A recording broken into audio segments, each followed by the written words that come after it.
Maharashtra Vikas Aghadi government, Aaditya Thackeray was instrumental in Shiv Sena shedding its Marathi Manus image and taking on a more modern stance. The former Environment Minister and crusader was at the forefront of the protests against the RE Metro car shed, standing firmly with the people. Under Aaditya Thackeray's leadership, Mumbai became the only city in South Asia to have a climate change mitigation plan. From making public transport seamless to bringing IB curriculum for BMC schools, he worked tirelessly to transform India's financial capital and make it more inclusive. But at the same time, Aaditya Thackeray didn't lose sight of Shiv Sena's core values. His first solo visit to Ayodhya saw him taking forward his father's vision and countering criticism from the BJP about being soft on Hindutva. The conscientious and well-read Aaditya Thackeray is the perfect blend of modern and traditional, and always willing to fight the good fight.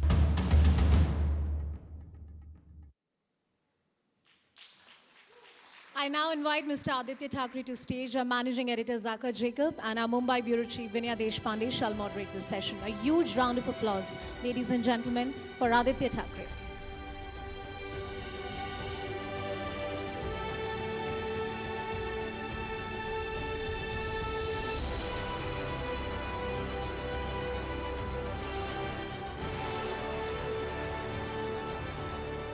Thank you very much, Aaditya, for joining us here on the CNN News 18 Town Hall.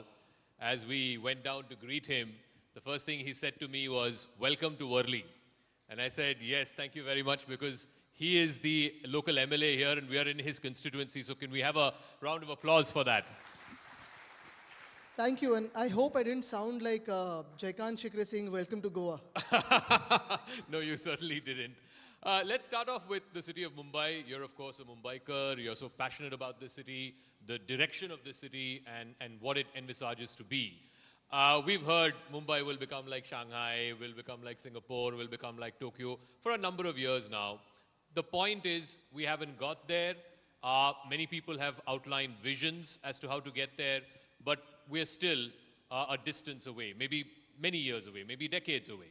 What is your vision of where Mumbai should be 10 years from now, and what is it that you were not able to do in the 2.5 years that you were in power to achieve that vision? No, I think primarily we shouldn't start off aiming ourselves to be like someone else, because when you try to emulate someone else, having a role model is good, but trying to look like someone, trying to behave like someone, and I'm not saying this in a political sense because I'll be misconstrued again, it's a form of mimicry then. There will be, obviously hurdles in every city, and every city that has grown. If you see, cities have always been the growth center for the human race. In today's world, when we speak about ease of doing business, ease of compliance, yes, we've done a lot as a country. We've moved ahead in terms of ease of doing business. But what is very, very crucial for us as Indian cities is to promote ease of living. We need to define what urbanism is. We need to define what urbanization is, because there was a time in our recent past where urbanization was seen as a negative thing, where migration from the rural areas to the urban centers was seen as a negative thing. But today, the fact remains that we have a huge migration of a working population, be it a floating population or a permanent residency population, that is moving towards urban centers. We need to look at a couple of things when we speak about cities, especially cities like Mumbai, Chennai, Bangalore, Surat, Delhi, Kolkata, where we're looking at housing. That is the first and foremost thing, because even today we've got slums, we've got people without a roof on their heads, we've got people struggling for homes, and we saw this as the biggest crack in our governance systems across the country when we were facing COVID lockdown. So I think that is the first. Two, for any country, for any state, any city to move ahead, we need quality education. We have right to education, but we need quality education. We need equality in education and equality in quality of education. So be it the availability of your state board, SSC, then CBSE, ICSE, IB, IGCSE. We need options for either affordable or free education. Then, of course, going beyond that, you need healthcare. And apart from that, you need the other basics, which are parks and gardens, footpaths for pedestrians to walk around, and good roads and public transport systems. So I think these are some of the things, and this is what we were focusing on when we speak about Mumbai. But, you know, while you say all these things, and I know for the last few years you've taken steps for this as well, but you've been at the helm at BMC for decades now, and still, when one talks of Mumbai, one unfortunately looks at, you know, pothole-ridden roads, deaths due to potholes, and a flooded city which just cannot handle monsoons year after year. For decades, why hasn't that picture changed for Mumbai? So what we couldn't change in decades, we changed in 2.5 years in terms of a little jump ahead. Couple of things. First, something that I'm very proud of for the BMC and all our other agencies who work together, the Hind Mata region. You know, you've worked in Mumbai for a long time. I've seen Mumbai for a long time. Every time we have heavy monsoons, the first place where the media parks up and politicians park up to show fingers and point fingers at each other is Hind Mata. This was the first time where we had heavy monsoons and the Gandhi Market area and Hind Mata did not flood. That was primarily, again, because of the monsoon tanks, the rainwater harvesting and percolation pits that we created. Are you sad that the credit for it was taken by someone else? No, I don't fight for credit. I'm happy when I went to Gandhi Market. When I went to Gandhi Market, all of the shopkeepers hugged me, thanked me for it, showed me their love, took me inside the Gandhi Market, so they were very happy about it. The flooding tanks that we've created, and we're working on one near Milan Subway, the other one's coming up near Andheri, so Milan Subway by next year would be flood-free.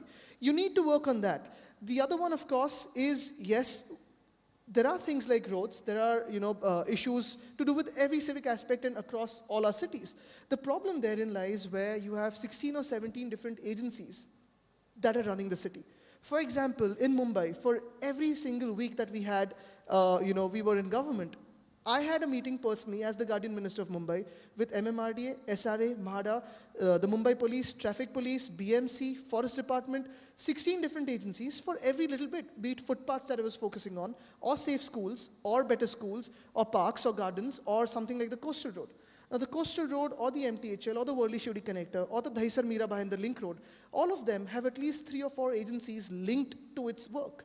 And the work that would have taken about 6 to 8 months, because of our weekly meetings, was getting done every single week. I think the secret herein lies either make a single authority for a city like Mumbai, or sit with everyone together and just ensure that everyone works together. Once they sit together, everyone works.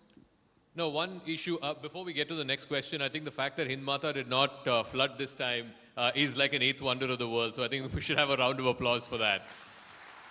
But one issue that is very close to your heart, and you fought very hard for this, is the RA forest area. Tell me what went through your mind when the current government changed that decision. And today, just an hour ago, we had the Deputy Chief Minister and we asked him a question about this.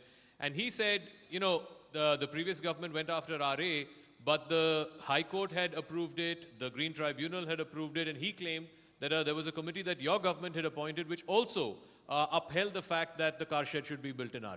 He's looking into the first committee, not the second committee. And it depends on, it frankly depends when you move a matter to court or when you move a matter to NGT and other places. It also depends on what the government sees and presents its reports and EIAs as.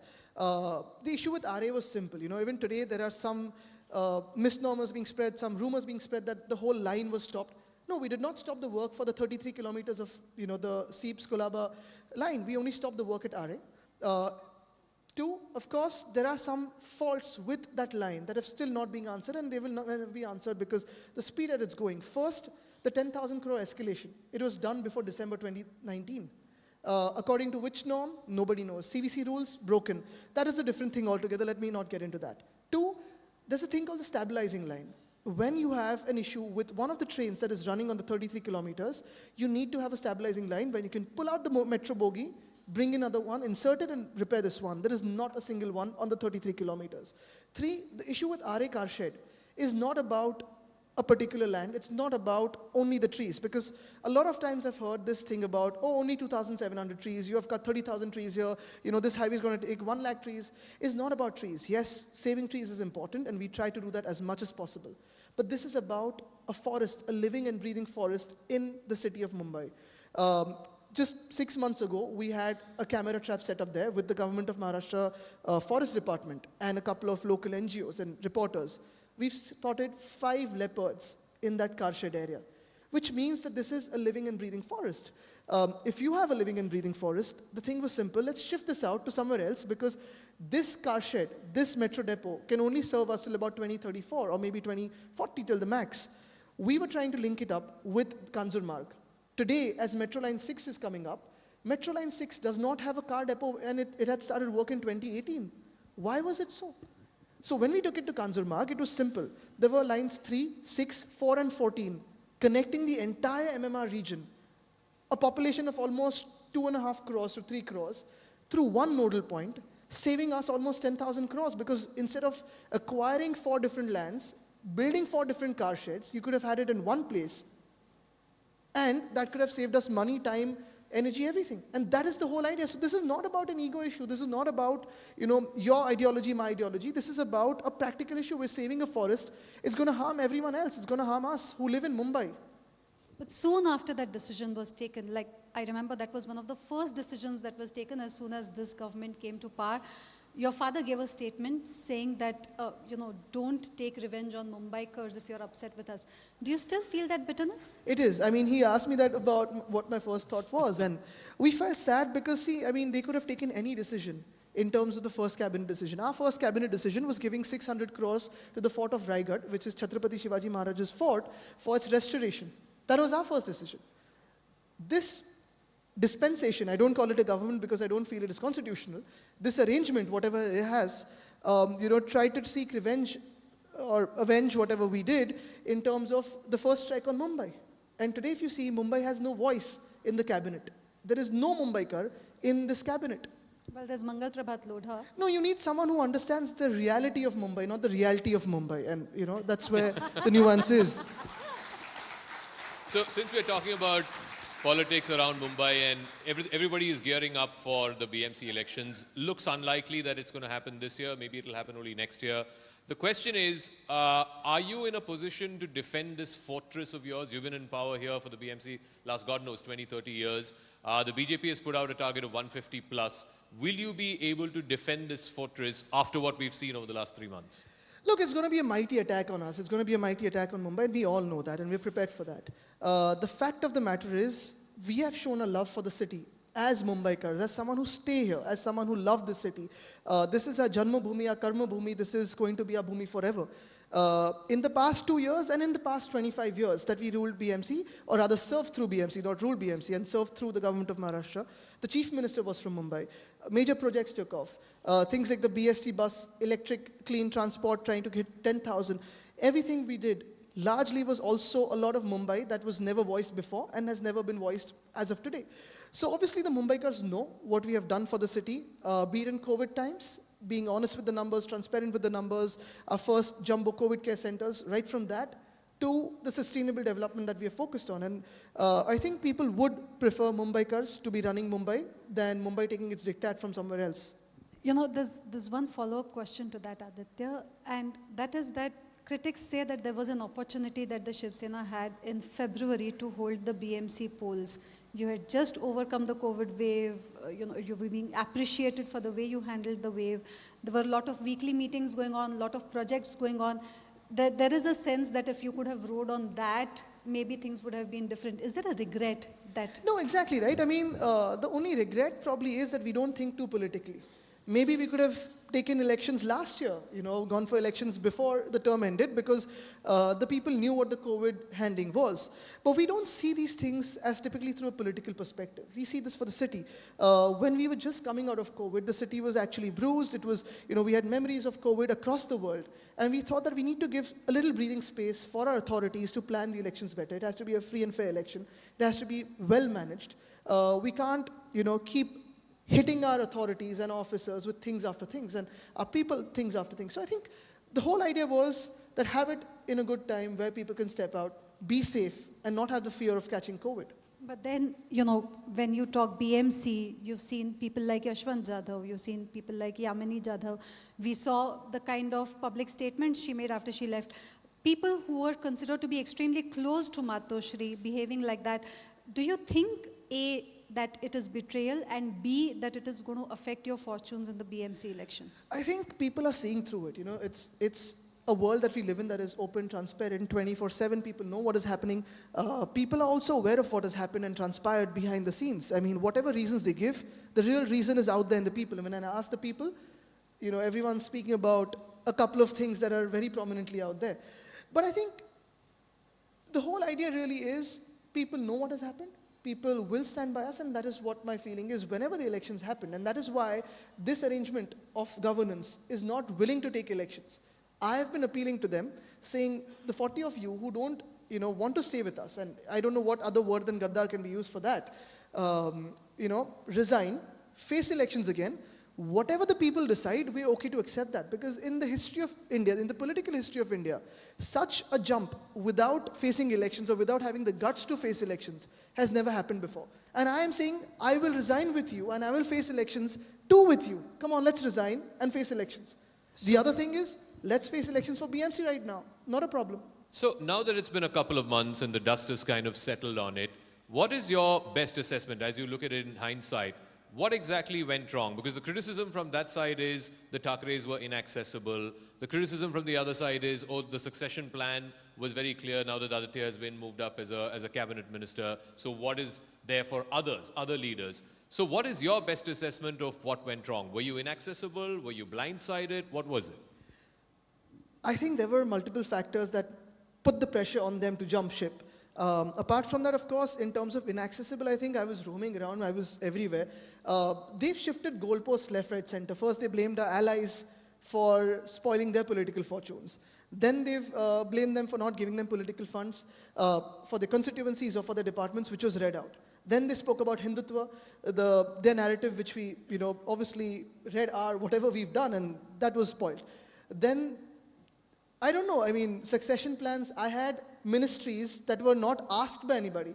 Typically, till I took up the environment ministry, till I took up the protocol ministry, or till I took up the tourism ministry. These were ministries given to people who you want to make ministers, but not very prominent ones. I mean, you didn't have the UD with me, you didn't have the industry with me, you didn't have any important portfolio. And these were portfolios, especially something like the UD, which no chief minister in the past 40 years has ever parted with. What more do you give to the people? What more do you give to these 40 people? I was joking about this somewhere, that tomorrow they might be blaming me for wearing a blue shirt every single day, and that's why they hopped ship. So the whole idea is, if someone has ambitions that are monstrous, if someone has pressures on them that cannot be spoken in public, they will hop over. And I don't have a problem with that. I've said them, good luck to you, be happy where you are. That's not the problem. My problems are two. One is, why did you backstab us when we gave you everything? Right, from a trust, love, everything. And two, if you wanted to hop over, why haven't you yet resigned, as it happens in a regular democracy, and contested elections and then gone over to the other side? That's as simple as that. No, but just as a follow-up on that, I mean, you can understand if 1, 2, 5, maybe 10 MLAs jump. But if 40 out of 55 have jumped, and 12 MPs. Yeah, and 12 MPs. Wouldn't that lend yourself to the criticism that you did not have a finger on the political pulse of your party? Well, are we responsible for the same situation in Jharkhand? Not the Shiv Sena, for sure. I mean, I understand there's a bow and arrow there too, but, there's a popular saying going around, I don't know how much of it is true, but Pannas Khoke is something I'm hearing all over Maharashtra. Now, I don't know what that means, but there was a minister who offered us on the steps of the Vidhan Bhavan saying, Tumhala paije ka. Now, if this is happening as blatantly as this, are we even pretending to be in a democracy today? But then the criticism is also that, Aaditya, like you have been touring the state now, you're seeing response for your tours. Just like Uddhav Thackeray is meeting party cadres almost on a daily basis. The criticism is that if you would have done this before you lost power, things wouldn't have been this way. I agree, but I mean, if you see the visuals that we had in the film before, I was wearing a mask and roaming around almost everywhere. Had I not roamed around, those visuals wouldn't have been available to people. Two, of course, just like I was a serving minister in the earlier government, most of these people, there were about 9 ministers who've become ministers again, were district guardian ministers. By the way, the ministers have got bungalows and cars, but not responsibilities for districts today. Some of them have not even taken responsibilities for the ministries allotted to them. But they were responsible for their own districts. So if they expected me to roam around in their districts, wouldn't that be infringing on, their work as well, and something they've blamed me? So they need to decide whether I was roaming around or not, and whether I was looking into their ministries and districts or not, and then blame me for something, not blame me both ways. A very strong statement came from your father just a few days ago that when he was battling, when he was on the hospital bed, that was the time when instead of praying for him, people were hatching plans and conspiracies against him. Do you feel bitter about it? I do. As a son, I do. As a party worker, I do. As a minister in a cabinet that actually earned praise for COVID management for its work, I do. And the inaccessible part for my father is true for this, because around November end, he had to undergo a surgery for his spine. And, I keep saying this again, that because of him, we got to know that politicians have a spine. Otherwise, a lot of us have been blamed for not having a spine and moving whichever way we want to. But that was a tough time for us as a family, because I was in Scotland for COP26. We won an award for Maharashtra's climate action as well. And suddenly there was a second operation that he had to undergo. And those were tough times, because after that surgery, he couldn't move much. He was not very mobile for a long time, for at least 2 or 3 months. And even when I went to meet him, I had to undergo 3 RT-PCRs and 3 rapid tests before I could meet him, because that was the situation and that was the bubble that he was actually operating through. That was the same time that COVID numbers were actually shooting high. And I remember coming down from Scotland, going right to the hospital after these 3 tests and seeing him in not a very, very mobile way. And he was obviously, on his hospital bed. And he couldn't, we are seen to be somewhere, demoralized. What will happen to our state? So I was managing the party affairs, also passing on messages to the government, and through him, he was on his WhatsApp available all the time. He was having VCs with all the district collectors, ministers, MLAs for COVID management. But this was a time where these guys, the 40 Gaddars, were actually conspiring against my father. And, as a son, as an MLA, as a minister in a responsible government, I think that was something that is not expected of. I've seen betrayals before, but I've never seen a betrayal of this low level ever before. Let me take this to... Sorry? Unforgivable? Is that unforgivable? I mean, it's not about forgiving or not forgiving. It's about your morality. It's about how you are as a human. In Marathi, we have a term for it, vritti. This brings your heart out. This shows what you are made of. And for someone to ditch your own leader, someone who's given you a political identity, someone who's giving you party tickets, ministries that have never been shared before by the chief minister, to behave like that with someone who's given you everything in a time which is the toughest on him, it just brings your heart to the people, shows you your aura to the people. And if you don't belong to him, what loyalty will you have to the people and the state? Let me take this story forward. Obviously, now this is a long legal battle. You're fighting for this in the Supreme Court as well. There is a lot of speculation that the Shiv Sena could end up losing. Your Shiv Sena could end up losing. There's only one Shiv Sena. The other 40 are Gaddars. Okay. You could lose your symbol. You could lose your party name. And only then the BMC election will take place. What is your plan B in case you lose your name as well as symbol? Look, I mean, after 40 wounds on your back, I don't think there's much to fear about. You've lost everything. People who you trusted, people who you thought were yours, people who you could believe that you could close your eyes and hug and stand with all the time, have betrayed you. What more can you lose? The only difference I feel here is once, this whole episode was done and we saw through what kind of people were there, what kind of humans or what kind of sanskars have happened on them, the culture really. We went out to the people asking them, will you support us, will you stand by us?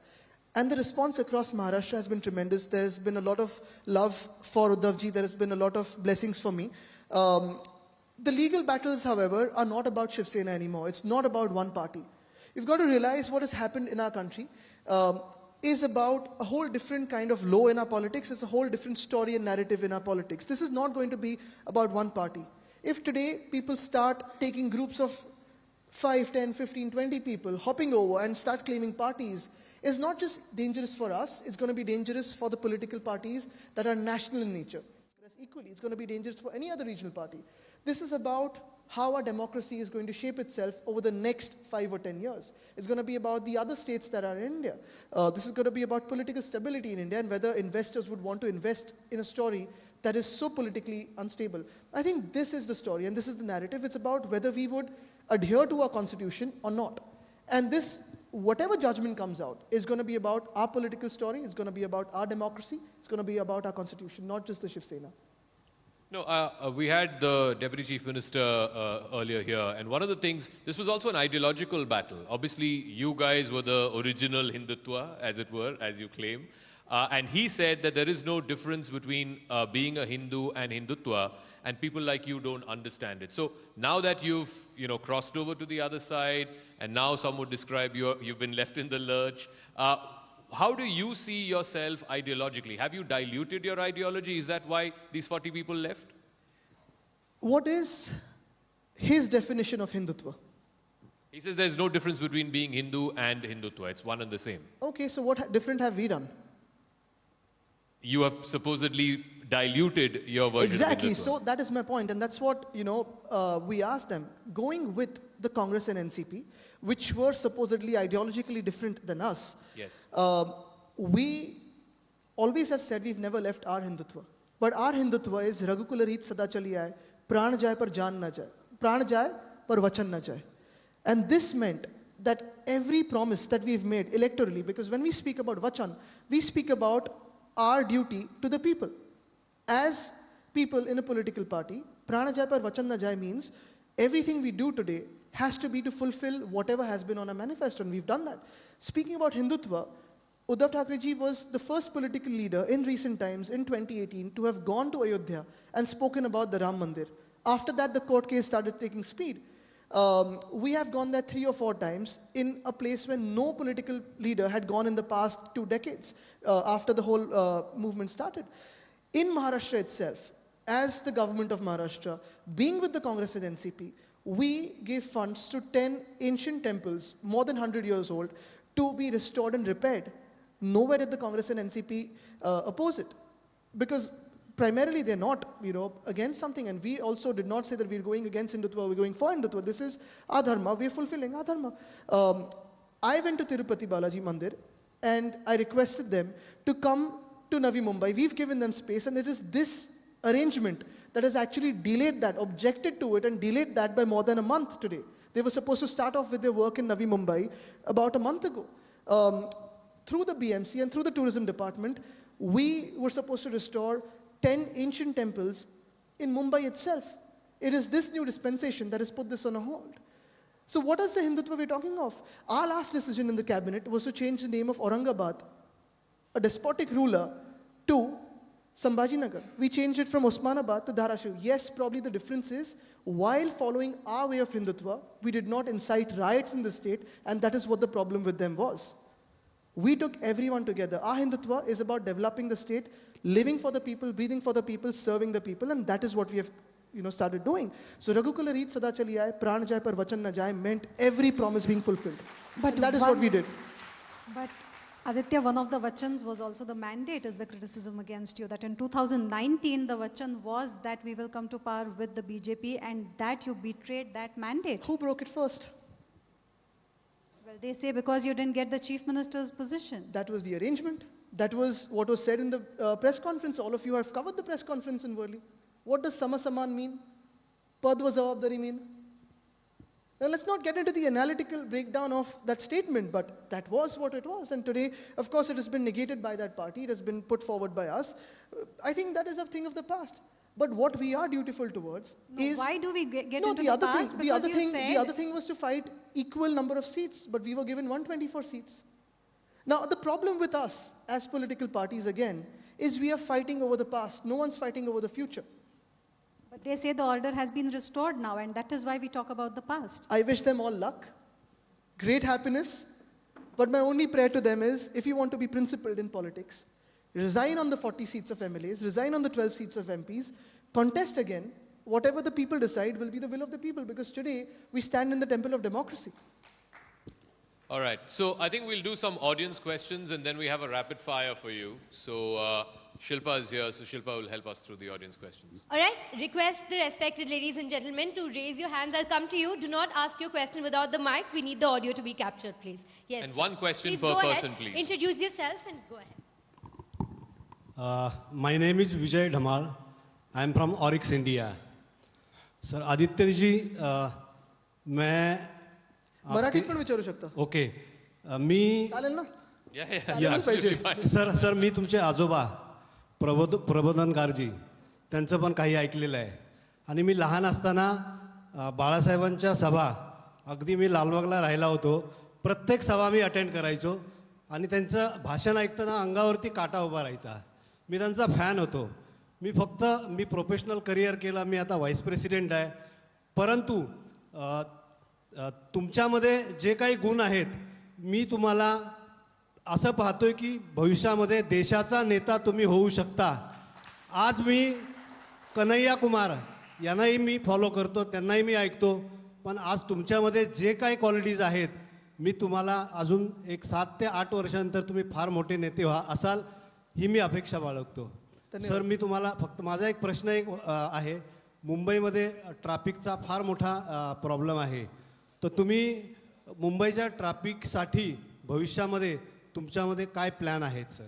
Thank you sir. Well, thank you for that question. If I may translate it for the audience, please, for just a minute. He has wished Aaditya Thackeray well and has said that he will become as big a leader as his grandfather Balasahev Thackeray, and has asked him about the roads of Mumbai and when will there be a solution. Traffic and roads of Mumbai. Prabodhankar Thackeray, he was also big social reformist. All right. Thank you.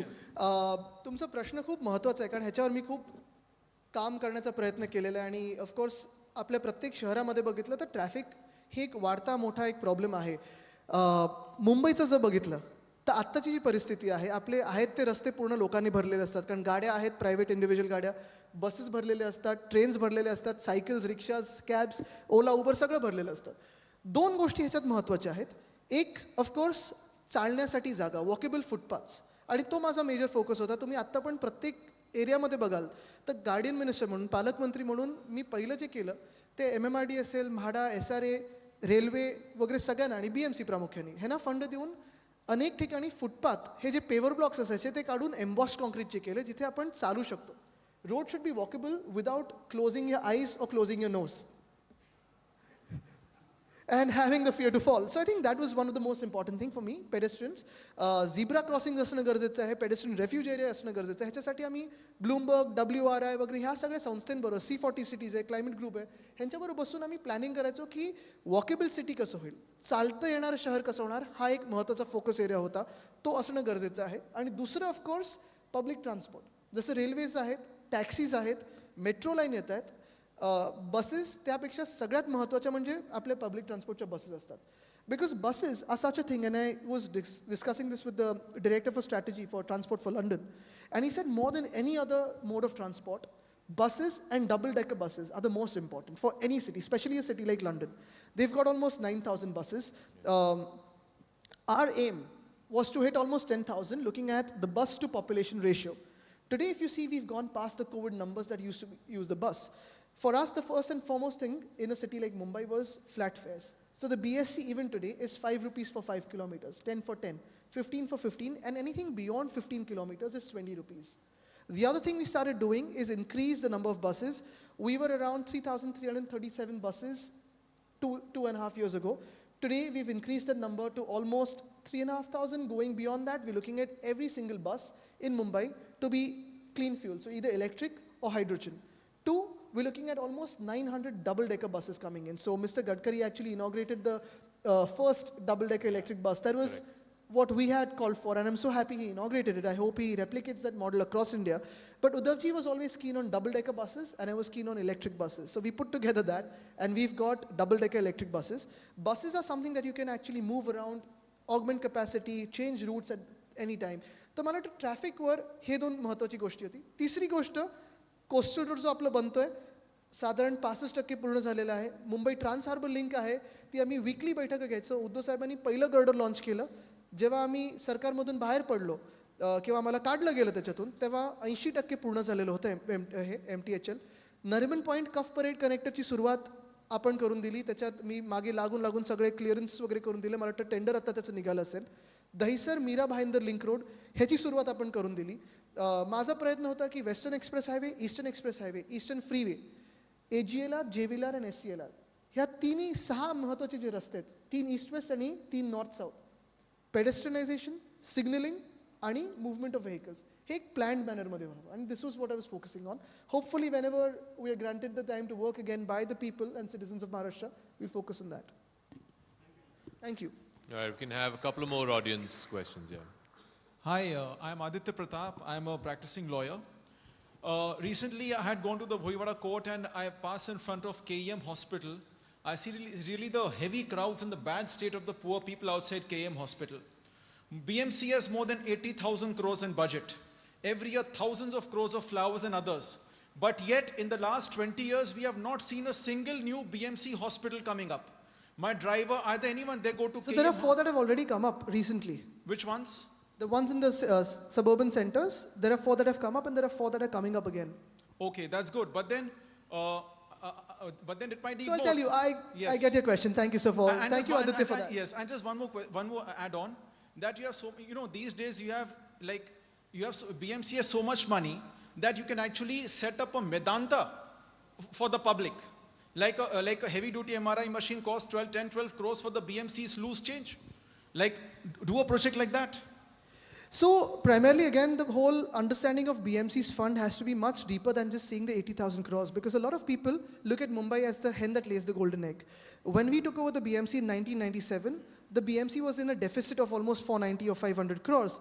From that, financial planning of Shiv Sena's governments in the BMC has led us to have 80,000 crores in our savings, and each penny is accounted for. Each penny has been allotted to other things and to various things across the city. For example, the coastal road that we are making as a part of the BMC is a 12,500 crore project without escalation, and most importantly, every penny is being used there is citizens' money.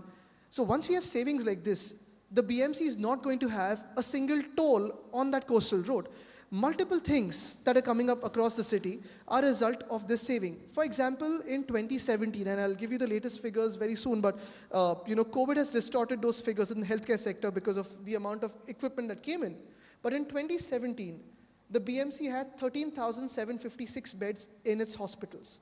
But the daily patient input to these beds was almost 80,000 people, not just from Mumbai, but all across India. The BMC's 90% of these health treatments are free from central government, state government, and BMC, schemes.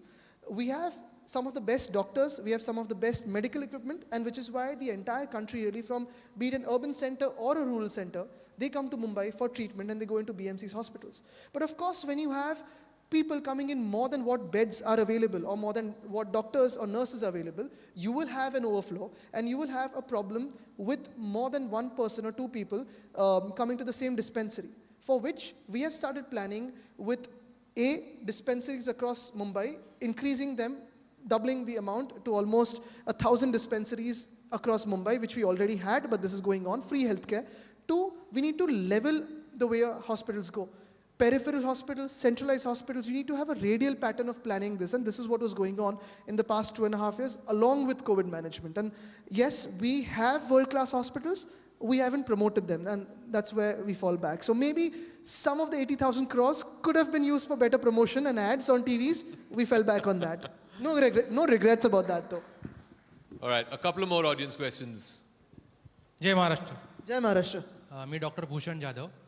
मला एक राजकीय प्रश्न विचारायचा आहे की जेव्हा बाळासाहेबांनी म्हटलं होतं, आपल्या आजोबांनी, आदरणीय बाळासाहेब ठाकरेंनी, की मी माझ्या शिवसेनेची काँग्रेस होऊ देणार नाही आणि ज्या दिवशी मला काँग्रेसबरोबर जावं लागेल त्या दिवशी मी हे दुकान बंद करेन. तर जेव्हा तुम्ही काँग्रेसबरोबर युती केलीत, अनफॉर्च्युनेटली म्हणजे तुमच्याबरोबर ती सिच्युएशन, सडनली तुम्हाला ती सिच्युएशन आली होती युती तुटल्यामुळे, तर जेव्हा तुम्ही युती केलीत आणि जेव्हा काँग्रेसला म्हणजे सोनिया गांधींना भेटायला दिल्लीला गेलात, तेव्हा उद्धवजींना आणि तुम्हाला मनातनं दुःख होत होतं का? आणि आता याच्या पुढचं एक मी असं विचारतो की तेव्हा सिच्युएशन अनफॉर्च्युनेटली अचानक आली होती, आता तुम्हाला पूर्णपणे माहिती आहे की आपण युतीमध्ये नाही आहोत, तर इथून पुढच्या इलेक्शन्स किंवा आता जशी पूर्वी BJP बरोबर तुमची लॉंग टर्म युती होती, तसं इथून पुढच्या सगळ्या इलेक्शन्स तुम्ही काँग्रेसबरोबर तुमच्या आयडियोलॉजीला कॉम्प्रोमाइज करून काँग्रेसबरोबर जाणार का? एक तर तुम्ही कसं ठरवलं की आम्ही आयडियोलॉजी कॉम्प्रोमाइज केली आहे? काँग्रेसबरोबर युती केली ना. नाही पण आयडिओलॉजी कॉम्प्रोमाइज कशी केली आपण कसं ठरवलं? जर आता समजा आयडिओलॉजी कॉम्प्रोमाइज म्हणजे बाळासाहेबांचं जर आपण विधान घेतलं की मी काँग्रेसबरोबर, विधान आणि आयडिओलॉजीमध्ये फरक असतो. पण बाळासाहेब ठाकरेंची मैत्री इंदिराजींबरोबर होती, त्यांनी पण पाठिंबा दिलेला, पण त्यांनी कधी युती नव्हती केली. नाही आपण चुकतोय. थोडा इतिहास बघा आपण, आणि कॉम्प्रोमाइज काय केलं हे नक्की आपण सांगा. आपण कुठच्याही पक्षाचे असू शकता, त्याचं काही हरकत नाही. मी अप्रिशिएट करतो, मी उद्धवजींना बेस्ट सीएम मानतो नक्की, पण आपण मला कॉम्प्रोमाइज कसं केलं मला सांगा. कॉम्प्रोमाइज या दृष्टीने म्हणतोय की ज्यावेळी बाळासाहेब ठाकरे स्वतः म्हणतात की मला जेव्हा काँग्रेस बरोबर जावं लागेल, आयडिओलॉजी म्हणजे बाळासाहेबांचं वचन हे आयडिओलॉजी नाहीये का? वचन नव्हतं, ते विधान होतं. आणि हिंदुत्वाचे बाळासाहेब ठाकरे जे काही त्यांनी भाषणं केलेली आहेत ही आम्हाला पण माहिती आहेत. आम्ही घरातल्या घरात त्यांच्यासोबत वाढल्यानंतर कोणी आमच्यावर हमला जर केला, कोणी महाराष्ट्र तोडायचा प्रयत्न केला, कोणी शिवसेना मोडायचा प्रयत्न केला, तर त्याला उत्तर कसं द्यायचं हे आम्ही त्यांच्याकडून शिकलेलो आहे. त्यांचंच रक्त आमच्यामध्ये आहे. नाही पण मला एवढंच म्हणायचं. I think we can yeah. I thank you for your question. I thank you for your question. And thank you Aaditya for being sporting. We'll take the next. For our audience, let me please sum it up. Shilpa, for our audience, let me please sum it up. Right now, the gentleman asked a question about, whether there was a compromise with Balasahev Thackeray's ideology. Sorry, you're translating all of it. Sorry. And whether after going with the Congress there was a compromise on Balasahev Thackeray's ideology, to which Aaditya Thackeray ji responded saying that there was no compromise on ideology and they still continue to walk on the path as suggested by Balasahev Thackeray. Sorry, one more thing. उलट आम्ही त्यांनी जे त्यावेळी शब्द दिलेले हिंदू सम्राट बाळासाहेब ठाकरेंनी, जे गेल्या मागच्या 5 वर्षाच्या सरकारमधून नाही करू शकलो, ते राष्ट्रवादी काँग्रेस आणि आमची महाविकास आघाडीमध्ये करू शकलो. संभाजीनगरचं नाव संभाजीनगर केलं, धाराशिव केलं, अयोध्येबद्दल बोललो, ह्या सगळ्या गोष्टी तर केल्या आम्ही. तर कुठचं कॉम्प्रोमाइज केलं आम्ही? So thank you, Aaditya Thackeray. Aaditya Thackeray just said that he did fulfill the dreams of Balasahev Thackeray by going with the Congress and the NCP. He fulfilled the promises that were made by the Shiv Sena to Maharashtra, may it be the renaming of Aurangabad to Sambhajinagar or Dhara Shiv from Usmanabad. Thank you. Namaskar Aditya ji, my name is Mansoor Ali. I'm a founder director of a company called Amfa India. We manage some of the leading names and institutions in this country on pandemic times on air quality solutions. My question to you is that you have been acknowledged internationally for your work in sustainability and climate change. Now the government has changed. We just had the deputy CM of the state. What is the one thing which you believe that your initiative which you want the current government to carry on with a new setup? I'll take your question, but I don't call this a government, I call this an arrangement, but okay. I think, look, it's very important for us to understand whatever's happening around the world today is a huge playing factor on the economy, and what is happening is climate change. You're seeing floods, you're seeing hailstorms, you're seeing, heat waves, you're seeing almost everything across the country. Even today, when we speak about Europe, the winters are especially going to be tough on Europe, looking at the energy crisis and climate change. If you look at our own country, right now we're struggling, and we've been asking this government to declare a package for the farmers. We're asking them to declare what is called Ola Dushkal in Marathi. Unseasonal rainfall, heavy rainfall, all of this is a part of climate change. We need to move ahead on climate action. And this is something, again, that is going to go beyond ideology. This is going to go beyond party lines, because whoever's running the city, whoever's running the state or the country, we will keep changing as parties. We will keep changing as, ideologies that govern the country. This whole system of democracy is very dynamic. But what is not changing is what we will face as, part of what is happening to our world today, what is happening to our planet today. The Mumbai Climate Action Plan, similarly the Pune Climate Action Plan, Solapur Climate Action Plan, Thane Climate Action Plan, these are things that we need to go on, stick to, because finally we as the human race are going to bear the brunt of what is happening to our planet. We believe that we can control nature, we can control environment. We believe, "Arey, ye kya itna jagah to clear karna hai, usme kya hai, cut these trees, let's build a building here, let's clear this, let's build a car shed here." But we don't realize that we're going to damage our future with such actions. And like I said right now, even today, most political parties in our country, most of us in our country today, we're fighting over what happened in the past. What happened 50 years ago? Was this person right or wrong? What he said was right or wrong? Who is fighting for our future? Nobody is. I think climate action is about our future, because for a country like us, where, for a country like India, where you have cities growing on a huge scale, but you also have a huge agrarian economy where you have, the economy right now, we don't know what is happening to it. There's unclear picture over the economy. We know that unemployment is on the rise. We know that there's also, different economic standards of rating us. The biggest hard-hitting factor to India today is going to be climate change. I think we need to start acting on it right now. We don't have the luxury of time to think about it. All right, I think we can wrap with the audience questions. Thank you very much to the audiences for your questions. Now we have the final climax act, which is the rapid fire. So Aaditya, are you ready for the rapid fire? If I say no, I'm excused from that. No, I'm afraid you don't have an option. So let's start. The one song that's playing on loop in Aditya's playlist. Currently, I don't have a playlist, because by the time you head home, you're wanting to read something and sleep. So, all right, the book that he's currently reading. Currently, I'm reading a book on Chhatrapati Shivaji Maharaj. It's just come in, someone sent. There's another book that I'm reading, which is also very fascinating. It's this book by Henry Kissinger on his 6 favorite leaders around the world. It's on leadership. So I think these 2 books I'm reading parallelly. Aditya's most favorite food, since it's Ganpati season, most favorite food? I have a huge sweet tooth problem, but I've been able to have, knock off little bits of pedas because I've almost visited 160 different mandals and households, so I've been able to have 160 small drops of, sweet. What is the one thing that Aditya Thackeray cannot do without on a daily basis? Tough. Because the thing is, there's one thing, of course, reading. I think that really, reading or watching something that is information consuming, because you've come to an age where information is available 24/7 around you, and if you don't have certain information in front of you, you sort of feel that you've missed out on something. So either watching a documentary or a good film on your phone, or reading, or having a conversation which is sort of, giving you some information, I think that is something I miss out if I don't do that. The first app you open on your phone in the morning? It's definitely not WhatsApp, so a lot of people complain about that. But I guess Twitter or Instagram. Twitter or Instagram. The last movie you watched? Top Gun. Top Gun? Mission Impossible. Maverick. Top Gun, yeah. Aditya's most favorite actor in Bollywood, both actor and actress? I think actor would be, of course, Mr. Bachchan, because I think he's someone who I've seen very closely as family also, and someone who, puts that whole larger than life and yet the character on screen. So I think him for sure, yeah. Actress? I haven't thought of. Really? Okay, avoiding all controversies. We'll give you all the time for the rest of the evening. I'm not giving you headlines at all today. Well, as someone who has a lot of filmy friends, that's difficult to believe. I mean, you can have a lot of friends, right? And you have friends in cricket, you have friends in films, just like my grandfather had friends in films and cricket. But, and you have friends in different political parties, but you can't ask me who's a political star for you from that party. Okay, last couple of questions. What does revenge look like for Aditya Thackeray?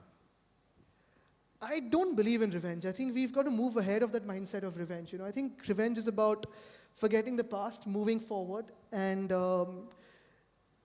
getting all the love and blessings from the people. Because I think if you get stuck in revenge, that's not something of an energy I really want to attract. It's going to keep hitting you. I really want to be out there, be loved and blessed by the people for the work I do. And if I keep getting engaged in revenge, someone who have taken revenge again is going to take revenge against me at a certain point. I keep away from that. I love working for the people. I love being engaged in that. All right. One last question. I guess it's the million-dollar question. It's a question that all of us here in the audience also wants to know. When are you getting married? The answers before this were easy. I could give you better headlines than that. Aditya, one question from me. Mama's boy or Papa's boy? It's a balance. It's a balance of both. I think, obviously, I've grown up very closely with the both of them. So I've traveled and toured with my father a lot, seen a lot of the state with him, learned a lot of my political ideology, learned a lot of my thoughts, framed them in his process of, how things should move, and seen him as a leader and a father both. But of course, when you have to, discuss something very passionately from the bottom of my heart, I think then I go up to my mother. Yeah.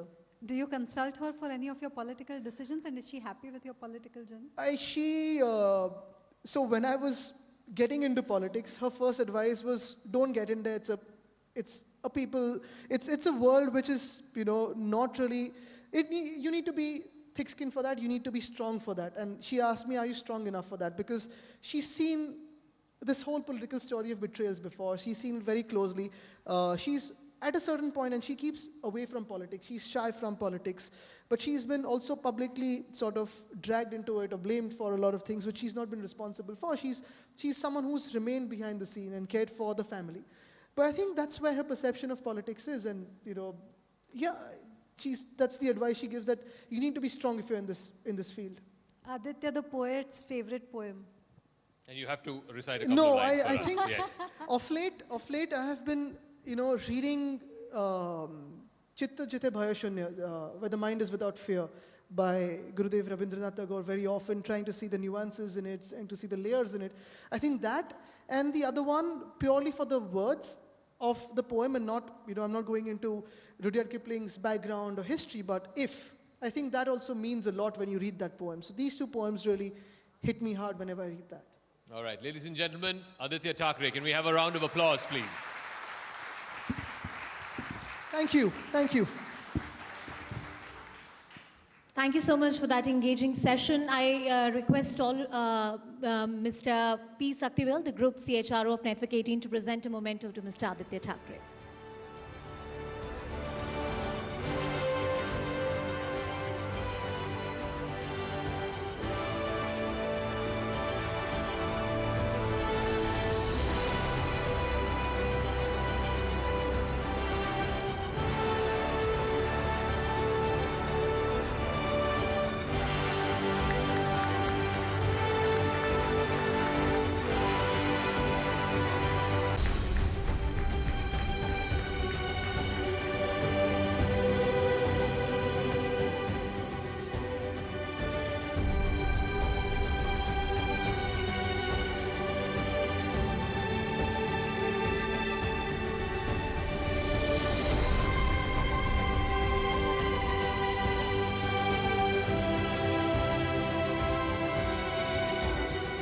All right, I request all of you to please remain seated.